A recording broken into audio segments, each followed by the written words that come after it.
This is the Washington Times front page for Monday, June 6, 2022. Thanks for starting your week with us. I'm George Gerbo. Connecticut Democratic Senator Christopher Murphy is urging President Biden to stay out of negotiations on gun control legislation or risk scuttling a deal.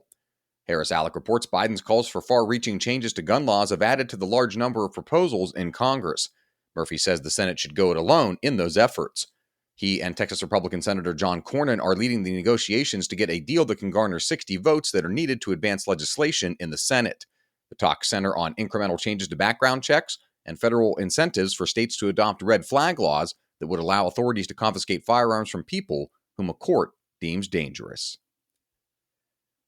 While Russian President Vladimir Putin is under mounting diplomatic, economic, and military pressure to stop his war in Ukraine, he's also facing pressure from key voices inside of his government to escalate and double down on the battle.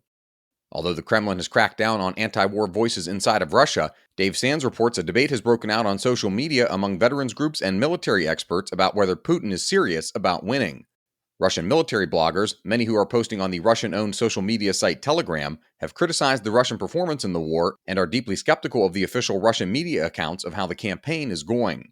Many of their criticisms echo those of Western analysts and intelligence agencies. Putin and his top aides insist the war is going according to plan and point to small territorial gains in Ukraine's Donbas region in recent weeks. Federal authorities have uncovered an illegal immigrant scam at the northern U.S. border with Canada involving the use of ride-sharing to move migrants.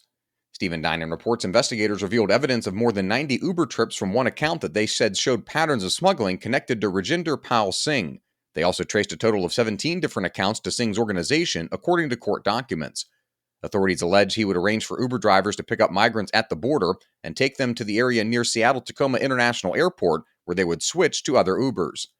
Homeland Security agent David Spitzer said records provided by Uber helped authorities identify patterns that led to Singh's arrest late last month. And finally, the FBI has a secure information facility in the Washington office of Perkins Coie, a law firm with ties to the Democratic Party and Democratic presidential campaigns, according to our Jeff Murdoch. The facility is one of several secure sites the FBI has scattered throughout D.C. at private law firms, cybersecurity businesses, and third-party vendors.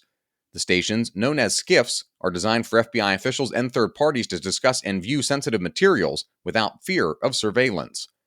The SCIF was not publicly known until a lawyer representing the firm disclosed it last week in a letter to Republicans on the House Judiciary Committee.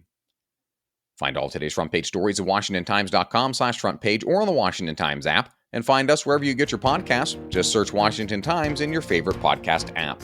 You can also find us on Twitter and Instagram at Wash Times for breaking news, sports, commentary, and more.